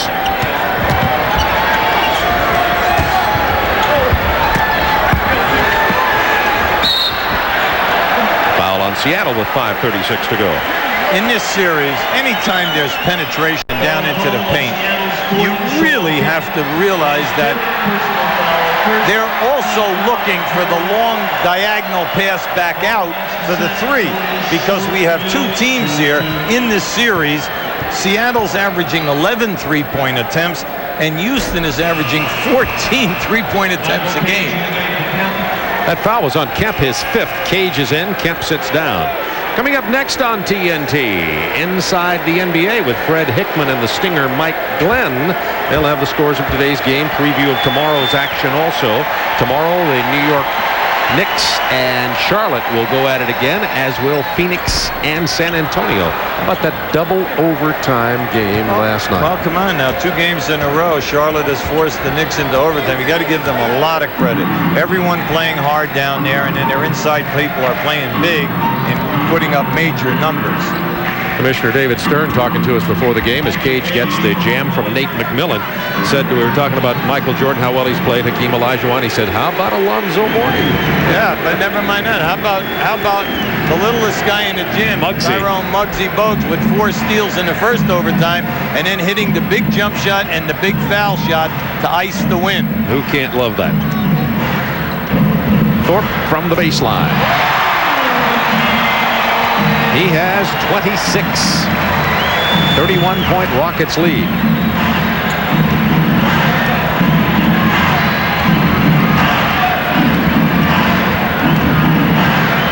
And Dana Barros simply lost the dribble. Thorpe, one-touch pass. Herrera doesn't get it. Thorpe probably will, the way he's been playing tonight. He's fouled and will go to the line. That's been the only soft spot in Thorpe's game tonight, is his free throw shooting. He's 2 for 6. See, the problem with Thorpe is that it has been a real sore spot for him during the course of the year. He's only shot 59%, but he's a career guy that's in the 60s, in the low 60s. Coming up tomorrow night, 9 o'clock Eastern time, we'll be back with these same 2 teams. I get a feeling you might see a different Sonics effort tomorrow night if George Karl has his way about it. And on Monday night, 8 Eastern time, the Bulls at Cleveland in what could be the last hurrah for Cleveland in the 1993 playoffs. Barros hits the 3 unless they can beat the Bulls. Well, a year ago, 92, Dana Barros, the #1 3-point shooter percentage rise in this league.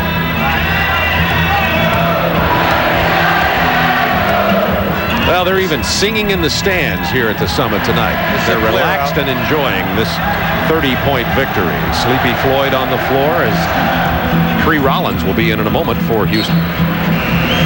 Rudy Tomjanovich going down his bench. Otis Thorpe goes off to a standing ovation from this Summit crowd. I'm happy for him. He needed this game, and the people in this building needed this game. Otis, 28 points, 14 rebounds, 4 assists, 12 of 14 from the floor. The only chink was some free throw shooting, but who's going to quibble about that tonight? Rockets 93-66.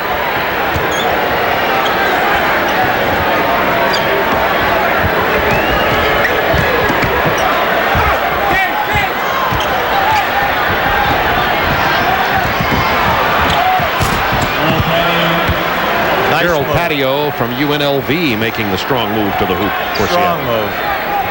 Yeah, we have both second units out here. The big thing now, you the Rockets, you just want to run some time, put it in the bank. The coaching staff always worrying about runs, even though we're all going inside of 3 minutes. Tree Rollins from the corner. All right. Hubie, how much would you fine him for that kind of shot? Nah, listen, Tree's been in the playoffs 13 out of 16 years. Not bad. I'm talking about when he was a young guy, which was Tree got us into the playoffs, so we never fined him. It didn't matter. He's always leading the league in shot clock. Winston Garland. Tree Rollins, a real team leader. A lot of people didn't realize how much of a leader he was on teams during his earlier here, career. They have him on this ball club because of the leadership value, and he did spell Olajuwon during the course of the year. Played in most of the games, made a significant contribution, but they say the key to Tree is in the locker room and with the younger players. Tree Rollins in his 17th year. 2.5 minutes to go in this ball game, and the Rockets say, yes, we are still alive. They say it with an exclamation point, a 27-point lead here late in the ball game. Eastern Conference playoff headlines. The Bulls keep those Cavs winless as Chicago leads 3-0 now. Michael Jordan with a courageous effort today with his sprained wrist, and the Bulls defense was stifling once again, particularly late in the ball game. The Hornets hope to tie that series with New York after they got the double overtime win last night. In the Western Conference, the Spurs got a home court win over the Suns, 111-96 today. Phoenix now 2-1. Rockets are romping at home. I'd say that's a good description of that. And the home court has been certainly very valuable in the playoffs. The visiting team has won only one game in the second round, and that was the Bulls this afternoon. Well, Rudy got what he was looking for, and that is a total contribution by everyone. Naturally, he never thought that the game would be this much of a rout. George Karl, he's been in the playoffs so many years. This is only one game. When you come in and you play two, you're looking to steal one. It's only one loss. It doesn't matter whether the loss is by 1 or whether it's by 40. You have a team where 6 guys average double figures. You just come out tomorrow night and you sell your guys. Every game you play has a different personality, different referees. We start from scratch. That's your selling point. Terry Teagle in the game for Houston with the turnover. By the way, the Sonics' 72 points means they avoid the embarrassment of tying the NBA record for fewest points in a playoff game at 70. They have 72 now with 1:29 to go. And Michael Cage scores. Michael has had an impressive performance in this game tonight. He had 14 rebounds in game number 2, but has scored 9 points here tonight and 8 rebounds. See, something in the favor of Houston is you've been trapped hard in games 1 and 2. You know where most of the angles are coming from in the traps. So you're getting practice against it. Yeah, I know you lost both games in the last quarter. They had to rise to the occasion and beat you both times there. But you have confidence because you're starting to learn the patterns, and the other guys who are catching the ball over the traps are starting to understand the angles. Rudy made a great point today. You know, you sell an offense. You're a new coach. You sell a new offense to your team, and now all of a sudden the offense was good to you, but now they're taking it away. Now you're saying to your team, okay, now we must make adjustments, and they're looking at you and saying, wait a second, we just learned the offense. What do you mean, the adjustments? He said, when you have a young team, now you have to go back to selling them about now you must step to the next level. Read the adjustments, and then we will continue to win. Hakeem Olajuwon, who is leading this team. Most of the starters sitting on the bench now. And we're going to talk to Hakeem, by the way, after this game is over. Named Defensive Player of the Year in the NBA. Got his award from David Stern, the commissioner, just prior to tonight's game. This will be a good teaching aid for Houston because he had to make the adjustments. They get good success out of it. And as you well know as a coach, he'll be that success always helps teach. Oh, absolutely. And the main thing is you resurrected Thorpe. That's the key. Now he'll play with a lot more confidence tomorrow night. The bench has been productive, especially with Bullard coming in and knocking in the threes. Brooks has had success turning guys over. Garland's hit a couple of shots.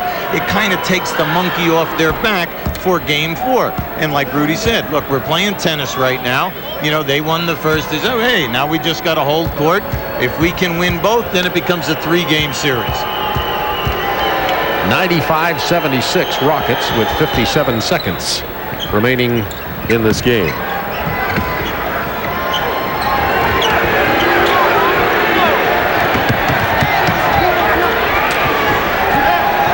By the way, Otis Thorpe, speaking of the good game he's had, he set a 1-game Houston playoff record for field goal percentage, shooting 85.7% at 12 for 14 tonight. Well, Terry Teagle, everyone happy for Terry. Terry was just overseas playing with Benetton, with Kukoc, the much publicized Yugoslavian player. They played for Benetton in Italy, and they were in the Final Four, and they lost the championship game to the team from France. Terry Teagle misses the lay-in. Cage with the rebound. Mercifully, 15 seconds left. Steve Scheffler from Purdue, number 55. We always like to say, you like to tell people, remember in game 1 of the finals, LA at Boston. Boston beats LA by over 40 in game 1. The next day, they were burying LA. LA comes back, wins the next ball game, and goes on to win the championship. Rudy Tomjanovich congratulating his coaches for a job well done in tonight's ball game as Houston gets the win, 97-79. But now they got to come right back and do it again tomorrow night at 9 Eastern Time. We'll be right back right after this.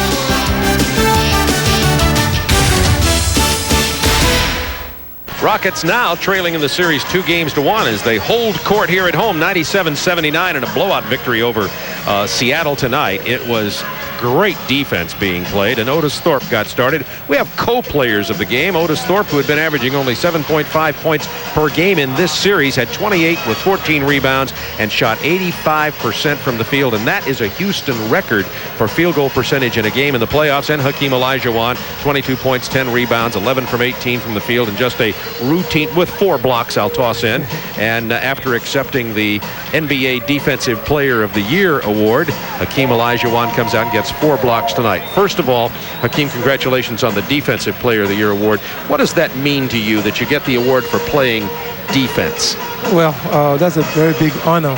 You know, defense is the big part of the game, and I take pride in defense, so it's a very big honor for me. How about the turnaround of your team? You're down 0-2 to Seattle. You come here at home and have playing a very difficult team. You had difficulty in the regular season with Seattle. Here at home, they beat you pretty badly in one of the games. What turned things around to have you play so well here tonight? Well, the 2 games we lost in Seattle, we know we played good enough to win. So when we came back home, we were playing with confidence, and we know with the home crowd, and the home court advantage, I think we can do it.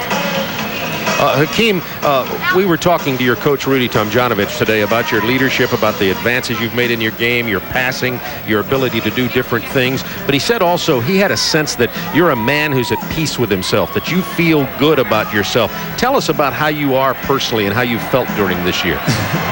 Is that true? Is this statement true about that? That is true. You know, when you have a total picture of what everything is all about, so you can put everything in perspective.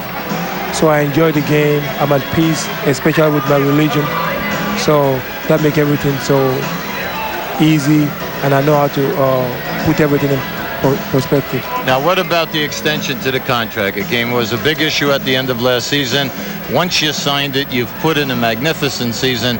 You should be one of the heavy favorites here to win the overall MVP award. But what does the contract do for you other than make you a multi-zillionaire? Okay. You know, contract that's a security where I just want to maximize my talents. You know, that's a business. But the game itself, championship, is very important. And now that the team is coming together, we know what's so important, the team glory instead of individual. So now that has been a different this season. We're playing more as a team than ever before. Hakeem, we're going to take a look at a replay of one of your 4 blocked shots in this ball game. Is there a key, something you think about in terms of blocking shots? Bill Russell had some things that were keys to him during his great career. What do you think about in terms of that part of your game? Well, it's something that's just natural, the timing, and it's the anticipation, just going for it. Well, you know, I thought, Hakeem, in Seattle, the 2 games, I honestly thought it was 1 against 5. You were actually playing 5 guys defensively. What was the big difference from the team aspect this evening over what you got for the 4 quarters in Seattle? Well, you know, we have to get Otis Thorpe involved in the game. You know, when Otis involved in the game makes so much easier for everybody. And also Maxwell and Kenneth Smith They did a fantastic job penetrating, finding the open man. That's what we have to do. Well, congratulations, my man. You had a wonderful night, really led the ball club, and you go in and tell Otis Thorpe, maybe we get him on. Oh, thank you. Thank you so much. You get your Defensive Player of the Year award, and now your reward now is to get to come back and do this again tomorrow night. Hakeem Olajuwon. Thank you so much. Okay. Thank you. And let's go to Ernie Johnson Jr. in Atlanta. All right, thank you, Bob. Oh, the humanity, 97-79. Rough night for the Sonics, but they still lead that series 2-1. Let's hit the rest of the playoff scoreboard on this Saturday. Phoenix and San Antonio. The Spurs won 11-96. Antoine Carr, big dog, had a big game, 21 points. That was a career playoff high. The Suns still lead that one 2-1. Chicago Bulls and Cleveland Cavaliers. The Bulls on the brink of a sweep, 96-90. MJ, how's that right wrist, babe? 32 points, 22 of those in the second half. They win it by 6 and lead it 3-zip. Here's the slate for tomorrow. New York and Charlotte, 2 of their 3 games so far have been in overtime. They play Game 4 tomorrow afternoon. Phoenix and San Antonio playing Game 4, and then tomorrow night here on TNT. Seattle and Houston Game 4. See if the Rockets can keep it up again, or if the Sonics can rebound after that thrashing tonight. Inside the NBA comes your way next. Fred Hickman is your host. Big audience down there in Houston watching that, led by Mac Hanna. Fred's 87-year-old grandfather got all the troops gathered around the set to check out Inside the NBA. And we'll take you back to Houston for some closing comments from Bob and Hubie right after this.